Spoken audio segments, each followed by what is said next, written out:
ہجرت کے 8ویں سال رمضان المبارک کے مہینے میں آسمان و زمین نے ایک ایسی فتح کا منظر دیکھا کہ جس کی مثال نہیں ملتی، جسے قرآن نے فتح مبین کے نام سے پکارا، جو کہ دنیا کی سب سے بڑی فتح تھی۔ رسول اللہ صلی اللہ علیہ وسلم کی بعثت اور اعلان نبوت کے ساتھ ہی مکہ مکرمہ کے وہ لوگ جو آپ کو سچے، امانت دار، شریف، محترم، قابل فخر، عزت دار مانتے تھے، جو لوگ آپ کی عزت کرتے تھے، وہ لوگ اچانک آپ کے مخالف اور آپ کے دشمن ہو گئے، کیونکہ انہیں دینی اسلام پر عمل کرنا مشکل لگ رہا تھا۔ وہ یہ سوچنے لگے کہ کہیں ہم اسلام قبول کر کے اپنی سرداری نہ کھو بیٹھے، مگر انہیں یہ معلوم نہ تھا کہ اگر آج رسول خدا کی پکار پر لبیک کہہ دیں تو 14 صدیہ بعد بھی قیامت تک صحابی رسول کے عظیم لقب سے جانے جائیں گے۔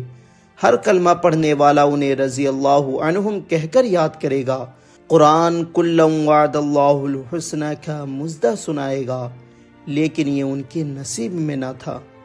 اور جن کے مقدر میں تھا انہوں نے لبیک بھی کہا، اور پیارے آقا صلی اللہ علیہ وسلم نے مخالف کرنے والوں کے ہاتھوں طرح طرح کی تکلیفیں برداشت کی۔ کفار مکہ نے آپ پر اور مسلمانوں پر بے انتہا ظلم و ستم کرنا شروع کر دیا، اور جب ان کا ظلم و ستم حد سے پار ہو گیا تو اللہ نے ہجرت کرنے کا حکم دیا، تو مسلمان مکہ سے مدینہ ہجرت کر کے چلے گئے تاکہ آزادی کے ساتھ اپنے رب کی عبادت کرے۔ لیکن افسوس کہ کفار مکہ پھر بھی باز نہ آئے اور مدینہ میں بھی مسلمانوں کو تکلیف اور نقصان پہنچانے میں لگ گئے، جس کی وجہ سے مسلمانوں اور کفار مکہ کے درمیان کئی جنگ ہوئی، اور وقت گزرتے گزرتے ہجرت کا 6واں سال آ گیا۔ مسلمان بیت اللہ یعنی کعبہ شریف کی زیارت کرنے کے لیے بے قرار تھے، اور ہمارے نبی حضرت محمد صلی اللہ علیہ وسلم نے خواب بھی دیکھا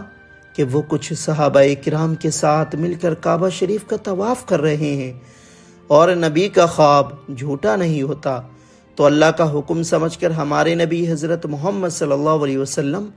1400 صحابہ کرام کو اپنے ساتھ لے کر عمرہ کرنے کے لیے مکہ کی طرف روانہ ہو گئے، مگر کفار مکہ نے مسلمانوں کو مکہ میں داخل نہیں ہونے دیا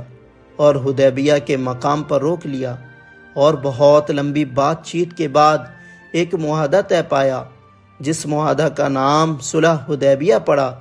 یہ معاہدہ ظاہری طور پر مسلمانوں کے مخالف لگ رہا تھا، مسلمانوں کے حق میں بہتر نہیں لگ رہا تھا، لیکن اللہ کے ہر کام میں کوئی نہ کوئی مصلحت چھپی ہوتی ہے، اور اسی خدا کے بھیجے ہوئے رسول نے اس معاہدہ کو قبول فرمایا تھا، جس کا مطلب یہ تھا کہ مسلمانوں کے لیے ضرور بہتر یہ ثابت ہوگا، اور ان شرطوں میں یہ بھی تھا کہ 10 سال تک مسلمان اور کفار مکہ کوئی جنگ نہیں کریں گے، اور یہ بھی کہ عرب کے دوسرے قبیلے جس سے اتحاد کرنا چاہے کر سکتے ہیں، اور ان کے ساتھ بھی کسی طرح کی کوئی جنگ نہیں کی جائے گی۔ تو عرب کے 2 قبیلے خزاعہ اور بنو بکر آپس میں دشمن تھے، اور ان میں بہت زمانے سے لڑائیاں چل رہی تھی، اور صلح حدیبیہ کے بعد قبیلہ خزاعہ نے مسلمانوں کے ساتھ اتحاد کر لیا، اور بنو بکر نے قریش کے ساتھ اتحاد کر لیا۔ اب صلح کے بعد مسلمانوں کی طرف سے حملے کا کوئی امکان نہیں تھا، اس لیے بنو بکر کے ایک گروہ بنو نفاسہ نے موقع کو غنیمت جانتے ہوئے کفار قریش کے ساتھ مل کر بنو خزاعہ پر اچانک حملہ کر دیا، اور کفار مکہ نے یہ صلح توڑ دیا۔ جب یہ بات ہمارے نبی حضرت محمد صلی اللہ علیہ وسلم تک پہنچی تو آپ نے قریش کی طرف ایک قاصد بھیجا کہ 3 شرطوں میں سے کوئی ایک شرط قبول کر لو۔ نمبر 1، خزاعہ کے قاتلوں کا خون بہا دو۔ نمبر 2، یا تو بنو نفاسہ کی حمایت کرنا بند کر دو۔ نمبر 3، ورنہ یہ اعلان کر دو کہ ہم نے صلح حدیبیہ کا معاہدہ توڑ دیا۔ تو قرطہ بن عمر نے قریش کا نمائندہ بن کر کہا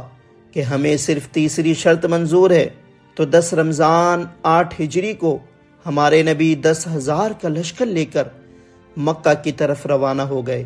اور مکہ پہنچ کر آپ صلی اللہ علیہ وسلم نے یہ رحمت بھرا اعلان کر دیا کہ جو شخص ہتھیار ڈال دے گا اس کے لیے امان ہے، جو مسجد حرم میں داخل ہو جائے گا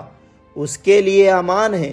جو اپنے گھروں کا دروازہ بند کر لے گا اس کے لیے امان ہے، جو ابو سفیان کے گھر میں داخل ہو جائے گا اس کے لیے بھی امان ہے۔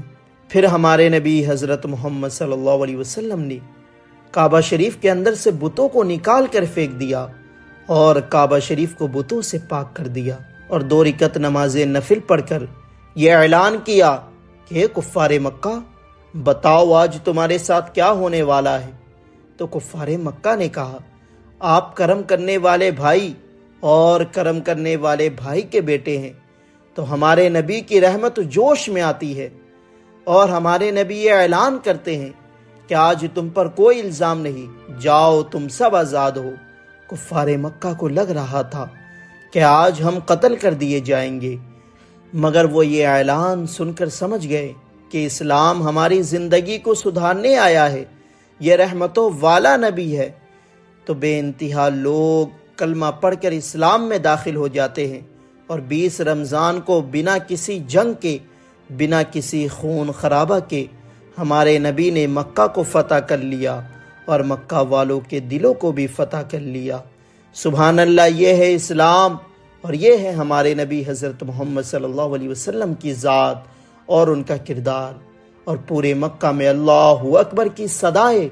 بلند ہو گئی، اللہ اکبر، اللہ اکبر۔